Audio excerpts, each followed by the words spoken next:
Sobat Smartikast, kembali lagi di Podcast Juara. Bersama saya, Anissa Putri Rahmawati, selaku host podcast jurnalistik SMA Negeri 3 Sragen. Nah, teman-teman, di episode podcast kali ini kita akan membahas hal yang menarik nih dan mungkin masih tergolong asing di telinga teman-teman semua, karena hari ini kita akan membahas mengenai Sekolah Siaga Kependudukan atau yang biasa disingkat dengan SSK.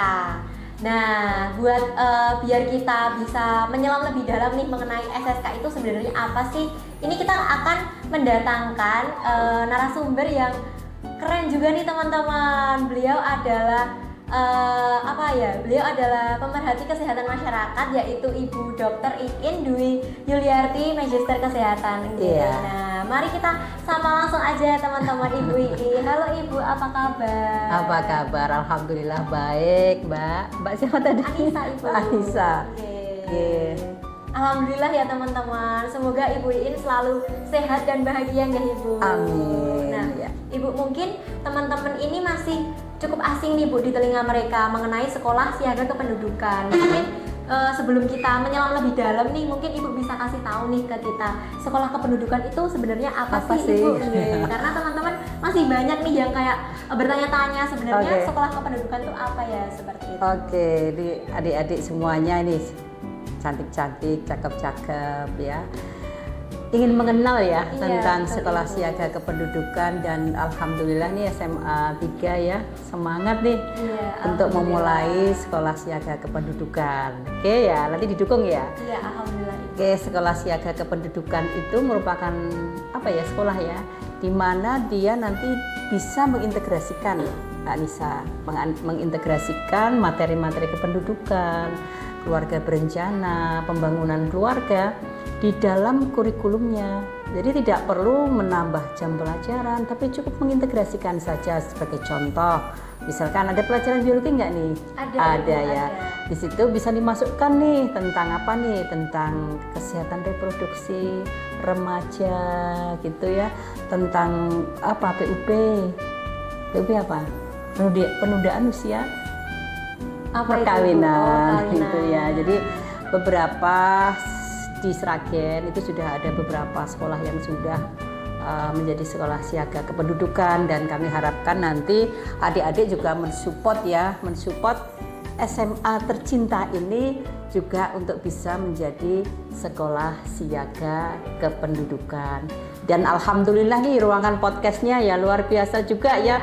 Iya, biar nanti juga bisa memberi manfaat bagi adik-adik semuanya untuk mensosialisasikan nih isu-isu kependudukan yang ada terutama di kabupaten kita ya, gitu.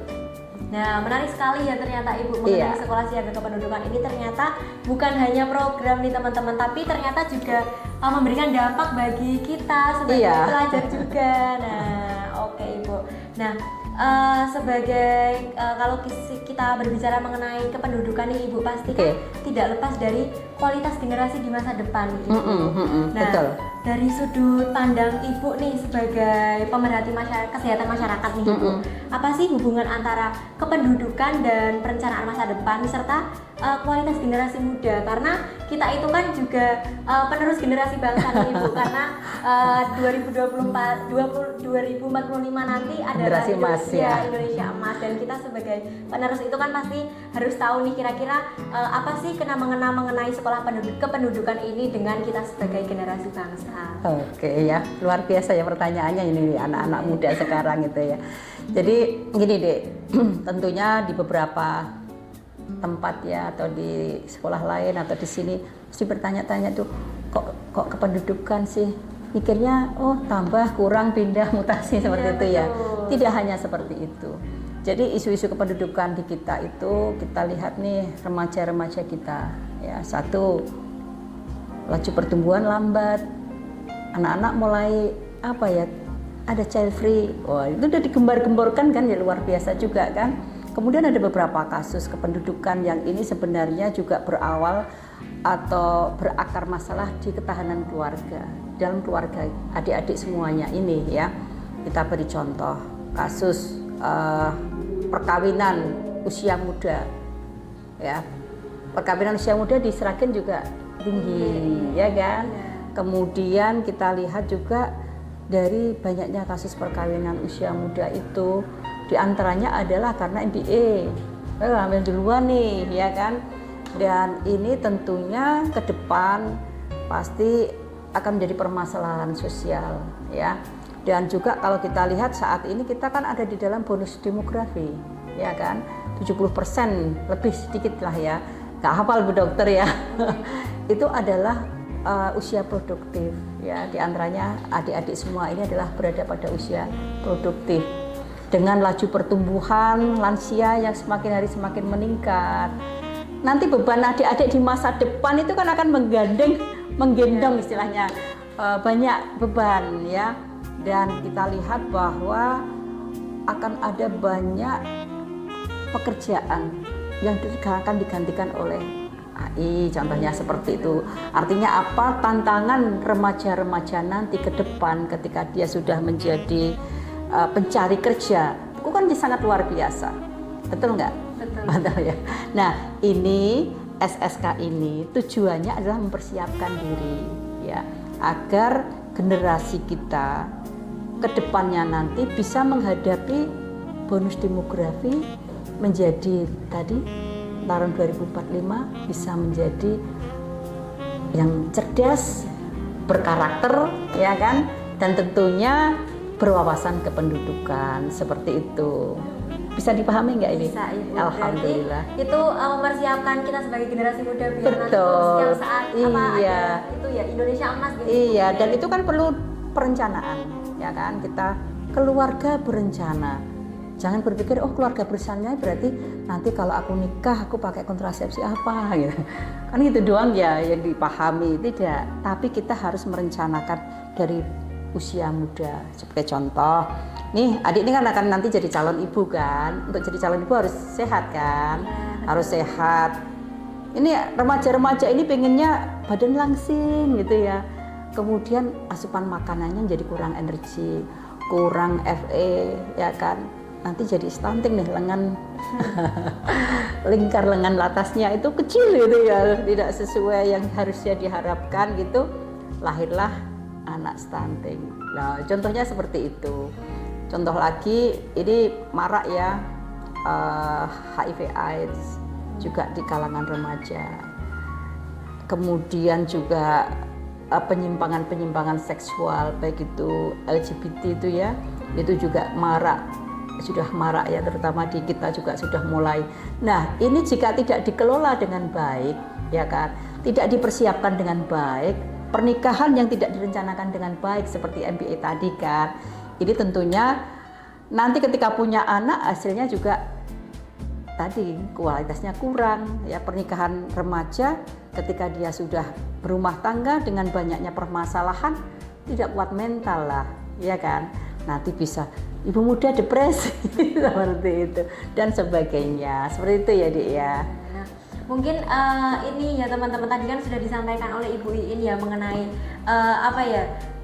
dampak-dampak atau dampak-dampak yang negatif saat kita ada pergaulan yang mungkin cukup kurang baik ya Bu ya, kurang baik. Nanti ada pernikahan dini, terus mungkin nanti jadi HIV atau AIDS tadi. Nah, buat teman-teman yang menyaksikan podcast ini nanti bisa di garis bawah ini pesan dari Ibu Iin agar nanti itu kita sebagai generasi muda itu tidak terjerumus di hal-hal negatif seperti itu. Nah, bisa diperhatikan ya teman-teman pesan dari Ibu Iin. Jadilah remaja yang bertanggung jawab ya. Nah, itu dia, jadilah remaja yang bertanggung jawab. Nah, Ibu, kita kan sebagai remaja itu kita sedang berada di era digital nih. Nah, di era digital ini banyak sekali tantangannya Ibu, mulai dari AI yang sekarang mulai menyebarkan hoax-hoax mengenai video-video seperti itu. Nah, kita sebagai generasi muda itu harus gimana sih Ibu untuk menghadapi tantangan-tantangan kita sebagai remaja? Sebagai remaja. Di era digital ini, karena di era digital ini sangat Ibu, banyak sekali nih tantangan buat kita, mulai dari tekanan dari media sosial, terus sekarang juga ada AI juga yang mungkin itu bisa mengelabui kita juga. Nah, itu bagaimana Ibu tantangan-tantangan dan menghadapinya? Oke. Ini semuanya nggak ada yang sudah tidak pakai ini ya, semuanya pakai seperti ini ya. Dan satu orang bisa 2, 3 gitu. Betul. Dan ternyata kalau kita lihat di survei beberapa survei itu Indonesia itu termasuk pemakai ini yang banyak dan meluangkan waktu ya, waktunya menghadapi layarnya ini loh sangat luar biasa. Itu mungkin tertinggi lah di Asia Tenggara ini, kita tertinggi gitu ya. Dan ini tentunya sebagai generasi remaja yang tadi aku sampaikan bertanggung jawab, dan kita berharap nanti kualitas penjenengan semuanya, adik-adik semuanya ini menjadi remaja yang siap di dunia kerja. Tentunya manfaatkanlah gadget ini dengan bijaksana ya, dan bijaksana. Jangan sampai gadget ini mengurangi kualitas hidup kita ya. Ada sih yang dia sudah kecanduan gawe sehingga dia bersosialisasi dengan keluarganya sudah berkurang, quality time-nya itu udah jelek amat deh. Jadi mau berkomunikasi dengan orang tuanya dia lebih baik pakai ini deh gitu ya. Satu, jadi yang pertama tadi harus apa tadi Dek? Menggunakan gadget dengan bijak, memilah-milah mana yang perlu dipelajari sama yang tidak. Kemudian yang kedua, jangan sampai kita menjadi ketagihan gawe sehingga kualitas pertemanan kita menjadi kurang berkualitas. Kemudian yang lagi ya cyberbullying. Oh iya, Nah, itu luar biasa ya. Iya, kalau masih ingat ya kemarin bulan apa ya? Tahun kemarin ya. Itu kan juga ada launching film cyberbullying di sini kan, di bioskop kita itu. Di situ saya juga hadir bersama anak-anak remaja di sana dengan Ibu Kapolres juga ya. Di situ juga dijelaskan bagaimana cyberbullying ini meninggalkan jejak trauma yang sangat panjang, dan juga ini pengaruhnya kepada anak juga luar biasa. Jadi teman-teman agar jangan menjadi pelaku ya, jangan menjadi pelaku cyberbullying. Dan bagi yang sudah menjadi korban gitu ya, untuk segera berkomunikasi, bisa dengan guru BK-nya Bu, siapa namanya? Ada banyak Ibu, kebetulan ada Ibu Teresia, ya, ada Pak Agus, ada Ibu Ria juga, ada banyak. Oke, jadi bisa berkonsultasi di BK ya, dan nanti jika SSK sudah berjalan, silakan dibentuk PIK Remaja, Pusat Informasi Konseling Remaja di SMA 3. Nah, nanti adik-adik yang nanti akan menjadi agen perubahan di sini bisa menjadi pengurusnya di situ ya. Adik-adik yang kemarin sudah ikut duta genre juga bisa masuk di situ untuk menginisiasi teman-temannya. Dan insya Allah bisalah kita fasilitasi untuk pelatihan agar adik-adik ini bisa menjadi konselor sebaya gitu. Kan kadang gitu ya, saya pernah menjumpai, jadi ada seorang anak itu ketika dia tahu tapi dia nggak tahu usiaku gitu ya, di sebuah perumahan lah di Seragen, dia bilang gini, Kak gitu, manggil saya Kak gitu, saya di DM, Kak bisa nggak saya konsultasi gitu, karena saya kan berada di forum genre ya, generasi berencana gitu, Kak bisa konsultasi, oh bisa gitu kan, mau kapan? Besok Kak, besok sore gitu, oke besok sore tak tunggu di rumah ya gitu kan. Terus dia berangkat, habis itu dia nanya, Kak rumahnya sebelah mana? Itu depan BRI Kroyo gitu kan, sebelah mananya dengan Dokter Iin gitu kan. Ya aku ini gitu kan, ya aku ini Dokter Iin. Oh iya Kak. Terus habis itu aku tunggu dia nggak datang gitu kan. Nah ini gaps usia kami itu kan terlalu jauh gitu kan, dan di atas 50 tahun ini masih muda gitu, mungkin juga nggak nyaman juga, oh ternyata kok aku datangin kakak-kakak tadi kok Bu Dokter gitu kan. Terus akhirnya saya mencari teman-teman dari Duta Genre Konselor Sebaya, coba cari nama anaknya ini, mungkin dia ingin punya permasalahan tapi karena dengan saya gitu dia kurang nyaman, silahkan dengan teman-teman yang sebaya yang sudah dilatih sebagai konselor. Nah nanti ketika kamu sudah dia konsultasi, bisa konsultasi ke aku, tapi harus melalui iya, karena dia mungkin mau mengakses aku pekewo gitu. Jadi nanti adik-adik itu juga gitu di sini ya. Silahkan di PIKR itu nanti ada yang sudah dilatih. Nah teman-teman adik-adik yang sudah lainnya, jika ada sesuatu yang perlu dicurhatkan, ini juga menjadi curhatan gitu. Tapi sebagai konselor sebaya itu satu loh, harus menjaga etikanya, menjaga rahasia. Nanti baru kemudian bisa dikonsulkan ke guru BP seperti itu. Dan di dinas PPKB PPPA itu juga ada yang namanya UPTD PPA ya. Jadi kalau ada kasus-kasus silahkan bisa mengakses kami. Kalau untuk pencegahan nanti Puspagadra bisa sampai di sana. Insya Allah nanti Maret nanti ini ya Mbak ya, kita kantornya itu di dekatnya Indomaret, sebelahnya Ril itu loh Dek. Alun-alun ke selatan, nanti di dekat Indomaret di sebelah selatannya. Nanti silakan mengakses di sana seperti itu ya. Jadi buat teman-teman yang sekiranya ada problem yang ingin disampaikan bisa konsultasi nih, bisa konsultasi, bisa curhat-curhat nih. Nah, Ibu ini kan kita sebagai remaja ini juga pastinya ada masalah. Setiap orang itu pasti ada masalah. Pastilah iya. Nah, cuman beda-beda kadarnya. Iya betul, beda-beda. Nah, kita itu sebagai remaja itu seringkali merasa kayak tidak baik-baik saja, tapi saat kita kita mencoba untuk mengkomunikasikan ini bersama teman itu menyepelekan Ibu. Jadi yang menurut kita masalah ini berat, tapi teman itu menyepelekan kayak ini nggak seberapa gitu. Nah, menurut Ibu apa sih masalah remaja yang mungkin bagi remaja itu berat, tapi bagi orang lain itu kayak disepelekan Ibu? Karena kita itu sekarang apa ya Ibu, banyak banget kayak contohnya apa coba? Contohnya kayak semisal kita ya merasa itu Bu, kita merasa cyberbullying itu kalau semisal kita curhat ke orang lain atau teman, mungkin kayak itu pasti kamu aja yang baper, gak usah dimasukin ke hati. Padahal kita sebagai korban itu merasa apa ya Ibu, tersudutkan gitu loh Ibu, kok aku diperlakukan seperti ini sih. Tapi pas kita mencoba untuk speak up itu malah orang yang kita ajak komunikasi itu malah menganggap itu sepele ya, seperti itu. Oke, itulah ya yang aku sampaikan tadi ya.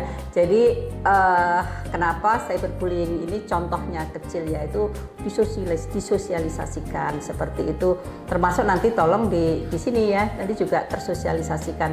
Karena yang tadi bilang menyepelekan itu mungkin juga belum tahu ya. Yang dimaksud cyberbullying itu seperti apa, itu belum tahu. Juga mungkin imbas jangka panjangnya itu seperti apa, itu mungkin juga belum tahu. Sehingga perlu adanya sosialisasi secara intens ya tentang cyberbullying. Dan juga yang tadi disampaikan overthinking kali ya. Kamu overthinking gitu ya. Itu juga bisa terjadi. Jadi ada beberapa anak itu yang memang dia overthinking gitu ya. Jadi ketika dia disenggol sidik kayak putri malu tuh langsung mingkup loh. Disenggol sidik langsung mingkup seperti itu. Nah, itu overthinking tuh. Overthinking itu ada baiknya juga ada tidak baiknya gitu ya.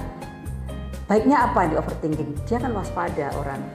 Karena setiap dia orang-orang yang dengan overthinking itu dia rata-rata dia waspada gitu. Tapi dia juga kadang menyiksa perasaan seperti itu. Nah, untuk kasus-kasus seperti ini caranya seperti apa? Jangan menormalisasi cyberbullying, satu. Yang kedua, setiap anak itu kan mempunyai kekhususan, kekhasan, karakteristik yang berbeda-beda. Jadi ketika anak ini cuek, nggak masalah itu. Bagi dia nggak masalah karena dia mungkin karakternya seperti itu. Dan karakter seorang anak itu kan pasti dia hasil didikan yang panjang nih dari orang tuanya kan. Jadi menurut Bu Dokter itu jika ada kasus seperti itu silahkan segera berkoordinasi atau berkonsultasi kepada guru BK-nya seperti itu ya, atau pada profesional seperti psikolog di rumah sakit itu juga boleh, silahkan. Karena apa? Jika ini dibiarkan, anak yang merasa tadi disepelekan itu dia imbasnya akan panjang. Dia ada rasa takut, tidak berani berangkat sekolah gitu kan. Kalau sekolah datang tapi sering keringetan, deg-degan dan sebagainya kayak gitu kan.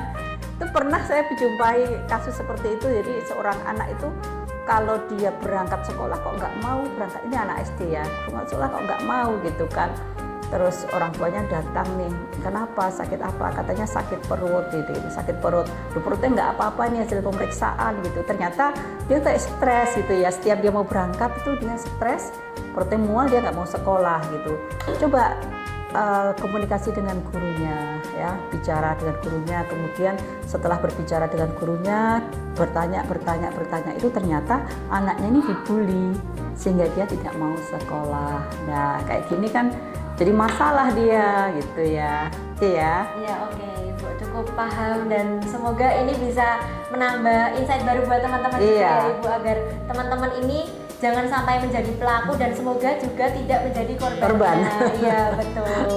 Nah, tadi kan sudah disinggung nih Ibu mengenai kalau semisal ada masalah itu dikomunikasikan, dikonsultasikan. Nah, jangan lupa ya dikomunikasikan dengan orang tua. Oh iya, jangan lupa ya teman-teman dikomunikasikan dengan orang tuanya juga, karena orang tua itu adalah keluarga terdekat kita ya Ibu. Jangan sampai orang lain udah tahu tapi orang tuanya malah tidak tahu. Iya, betul. Nah, itu kan tadi sudah disinggung nih Ibu mengenai konsultasi apabila ada masalah. Nah, tapi remaja itu sekarang mungkin ada satu hal yang mereka itu ingin mengkomunikasikan tapi malu Ibu, contohnya mengenai kesehatan reproduksi. Nah, menurut Ibu gimana sih cara meningkatkan kesadaran mereka nih Ibu biar bisa diajak berdiskusi mengenai kesehatan reproduksi ini tanpa rasa malu, karena mungkin kita sebagai remaja itu menganggap ini tuh apa ya Ibu, hal yang tabu. Iya betul, hal yang tabu. Jadi kalau semisal mau dikomunikasikan itu masih malu. Jadi gimana nih Ibu, gimana cara membangun kesadarannya buat teman-teman semua? Ini dua sisi ya, ada yang malu ya, tapi ada yang kebablasan gitu ya. Ada kebablasan gitu. Silahkan adik-adik nanti ya kalau ingin mensosialisasikan dengan cara permainan, gitu ya. Kita ada itu namanya permainan generasi berencana KID. Di situ nanti akan diperkenalkan organ-organ tubuh seksual gitu ya, dalam bentuk celemek, kemudian dalam bentuk dadu permainan, apa itu kayak apa itu ular tangga ya, kayak ular tangga itu nanti bisa minta misalkan difasilitasi, dilatih, nanti anak-anak yang malu itu diajak gitu ya. Kan ya mungkin di dalam keluarganya, background keluarga masing anak kan berbeda. Ada yang sudah dikenalkan pendidikan seksual secara dini ada, tapi ada yang tidak. Nah mungkin ini bagi anak-anak yang tidak ini ya, kalau kita nanti sudah adik-adik sudah punya Big Air ya kan, nanti undang aja forum genre ke sini, nanti untuk mensosialisasikan dengan permainan, jadi tidak dengan kelas.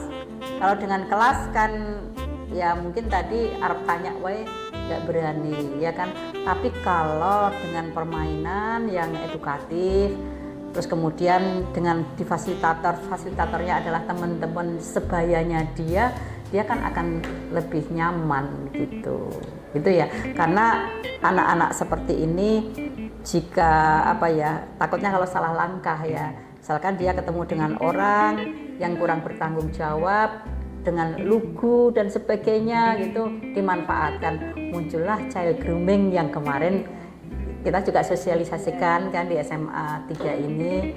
Itu hati-hati ya remaja-remaja kita agar tidak kena gitu ya, kasus itu ya. Ya itu ya teman-teman, pesan dari Ibu Iin bisa dicatat baik-baik dan diingat ya teman-teman, agar bisa menambah wawasan dan motivasi buat teman-teman semua juga agar tidak melakukan hal itu juga ya Ibu. Biar nanti kita sebagai agen perubahan itu bisa benar-benar berdampak nih buat lingkungan kita. Amin.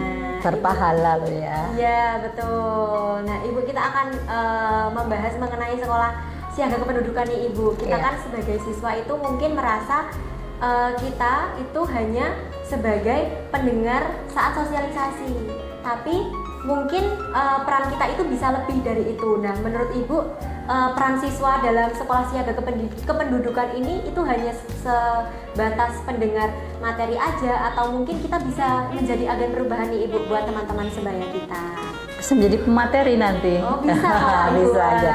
Jadi adik ada kesempatan kan, pertama misalkan tadi dari sosialisasi udah bisa nih, nanti Bu Dokter juga akan kasih nih banyak materi tentang remaja, banyak sekali, nanti insya Allah bisa dipelajari. Mulailah ya mulailah untuk membagikan ilmu pada sesama kepada teman-teman kita, karena setiap kita sudah memberikan ilmu kita pasti akan bertambah, teman kita juga akan bertambah seperti itu. Dan ini juga apa ya, anak-anak sekarang itu public speakingnya kan bagus-bagus nih ya kan, public speakingnya bagus-bagus dan ini harus terus ditingkatkan. Karena apa, dunia kerja nanti public speaking itu penting loh ya. Wawancara dengan HRD, dengan user ya kan, dengan GM-nya dan sebagainya, itu adalah perlu seni komunikasi ya. Bisa juga adik-adik nanti membuat apa ya, di podcast juga silahkan ya kan, atau juga lewat TikTok-nya, medsosnya, untuk mulai mensosialisasikan hal-hal yang bisa mempengaruhi influencer. Oke ya.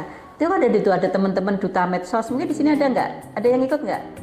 Tidak ada. Kan ada lomba itu, lomba duta medsos. Lah nanti mulai bisa belajar untuk public speakingnya lebih bagus, dan nanti bisa ikut lomba duta medsos tahun depan, mestinya ada lagi. Kemudian juga adik-adik ada kesempatan untuk menjadi duta genre ya. Dari duta genre itu kan yang public speakingnya bagus-bagus itu banyak yang terpilih mewakili remaja-remaja. Jadi di Anissa ini nanti harus menjadi agen perubahan. Amin. Tidak hanya menjadi peserta sosialisasi, tapi sudah bisa menjadi pemateri sosialisasi bagi teman sebayanya. Oke, gitu ya. Itu ya teman-teman. Jadi kita itu harus semangat dan harus terus belajar ya, biar nanti tuh kita nggak cuma jadi pendengar materi aja, tapi kita juga berkesempatan untuk jadi pemateri nih, jadi pembicara buat teman-teman kita. Bisa mendapatkan uang nanti. Iya, betul nih teman-teman, bisa membuka insight baru juga buat kita, pengalaman baru juga, mempersiapkan ke dunia kerja. Itu banyak tuh Ya, teman-teman yang dari cara bicara, pembaca materi diundang di mana-mana gitu ya. Pendapatan cuan juga bisa untuk menambah biaya kuliah. Iya, amin.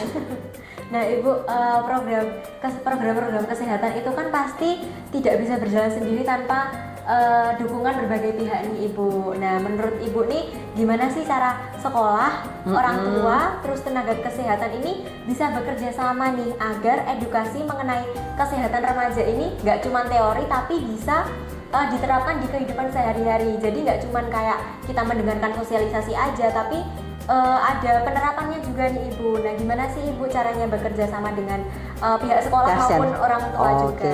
Ini yang kerjasama siapa nih maksudnya? Dari pihak kesehatan ya Ibu. Oke, tadi udah aku sampaikan nggak ya Bu, Wakil Kepala Sekolah ya, berarti ya. Insya Allah nanti kita bisa membantu nih untuk bisa bekerja sama dengan dunia kesehatan, misalkan dengan puskesmas, dengan rumah sakit ini sebagai pusat rujukan jika diperlukan. Silakan nanti disampaikan. Dan insya Allah nanti di Hari Anak ya, rencana di Hari Anak tahun 2026 ini akan kita konsep kegiatan di mana orang tua dan anak itu bisa ada lomba di sekolahan. Ya, misalkan nanti pada Hari Anak akan ada surat edaran nih ya, ada surat edaran untuk anak dan orang tua bisa mengikuti lomba yang diadakan sekolahan. Tapi lombanya itu nyantai ringan gitu untuk mempererat ya hubungan anak dan orang tua. Itu sebagai contoh kayak di kayak 17-an Agustusan dulu ya. 17-an Agustusan tuh kalau ada lomba kan ya pasti rame ya di RT itulah, itu nanti harapannya di sana. Itu tujuannya apa? Tujuannya tadi kerjasama anak orang tua sing repot kayak aku ya, kakek kerjaan gitu. Akhirnya waktu untuk anak itu jadi berkurang gitu. Harapannya dengan kegiatan itu nanti ya kerjasama anak orang tua kan tadi gitu, karena orang tua dengan puskesmas kan enggak gitu ya, dia sudah dengan pasien BPJS sudah cukup seperti itu ya Dek ya. Jadi nanti silahkan ditindaklanjuti MOU-nya, nanti bisa juga draftnya dikirimkan ke kami, nanti silahkan, atau juga menggandeng LSM kesehatan, ormas kesehatan boleh. Nanti kalau saya itu berada di Solo Medicare gitu ya, nanti MOU dengan Solo Medicare boleh. Nanti misalkan mau misalnya pelatihan atau mau ada narasumber boleh, mau outbound itu boleh, silakan. Itu ya. Baik, cukup menarik sekali ya teman-teman tawaran dari Ibu dan opsi-opsinya ini biar nggak monoton ya Ibu, biar nggak monoton dan bisa menarik pelajar juga, terus orang tua juga bisa ikut terlibat, bisa meningkatkan kerjasama juga. Nah Ibu, mungkin ini kita kan sudah di penghujung podcast nih Ibu, untuk penutup nih mungkin Ibu bisa memberikan pesan nih untuk kita, untuk remaja-remaja di luar sana, di teman-teman sebaya juga, biar mereka itu bisa apa ya Ibu, bijak dalam bermedia sosial, bijak dalam pergaulan, terutama biar mereka itu bisa menjadi agen perubahan sebagai sekolah siaga kependudukan. Pendudukan, ya terima kasih. Oke. Ada background statement. Iya Ibu. Jadi untuk adik-adik semua ya, ingatlah bahwa masa depan itu tidak ditentukan oleh satu kesalahan ya, kadang dari kesalahan satu, kesalahan kedua dan sebagainya itu akan menentukan masa depanku enggak sih gitu ya. Tapi yang jelas bahwa masa depan itu akan ditentukan oleh kebiasaan kita setiap hari ya. Jadi mulailah hari ini untuk memiliki kebiasaan yang sehat ya. Seperti yang saya sampaikan tadi, berjajet berdawai ya, menggunakan gawe kok dawe. Diulangi nanti ya. Jadi berbijaksanalah menggunakan gawe ya. Kemudian juga jadilah remaja yang bertanggung jawab, yang memberi manfaat bagi teman-teman di sekitar kita. Untuk apa? Untuk diri kita, keluarga kita, dan untuk masyarakat di sekeliling kita. Mungkin itu Mbak Nisa. Ya, nah. Semoga teman-teman bisa bisa meresapi apa yang kita sampaikan, bisa menjadi jejaring ya, dan juga kolaborasi kita nanti insya Allah bisa berkelanjutan. Ya, amin. Gitu. Cukup menarik ya teman-teman pesan dari Ibu Iin. Jangan lupa untuk diimplementasikan di kehidupan teman-teman semua, karena ini pesannya ini sangat menarik dan sangat bermanfaat bagi kita semua. Nah mungkin sampai sini saja Ibu bisa kita hari ini. Terima kasih banyak karena sudah meluangkan waktunya untuk berbagi ilmu bersama kita semua, untuk sharing-sharing, ngobrol-ngobrol santai. Iya, Ibu, sama-sama. terima kasih atas waktunya Ibu. Terima kasih. Semoga sehat, bahagia selalu. Amin. Nah, buat teman-teman, jangan lupa saksikan podcast kita di episode selanjutnya. Dan di episode kali ini mungkin cukup sampai sini aja. Saya Anissa Putri Rahmawati selaku host podcast jurnalistik SMA Negeri 3 Sragen pamit undur diri. Sampai jumpa di podcast selanjutnya.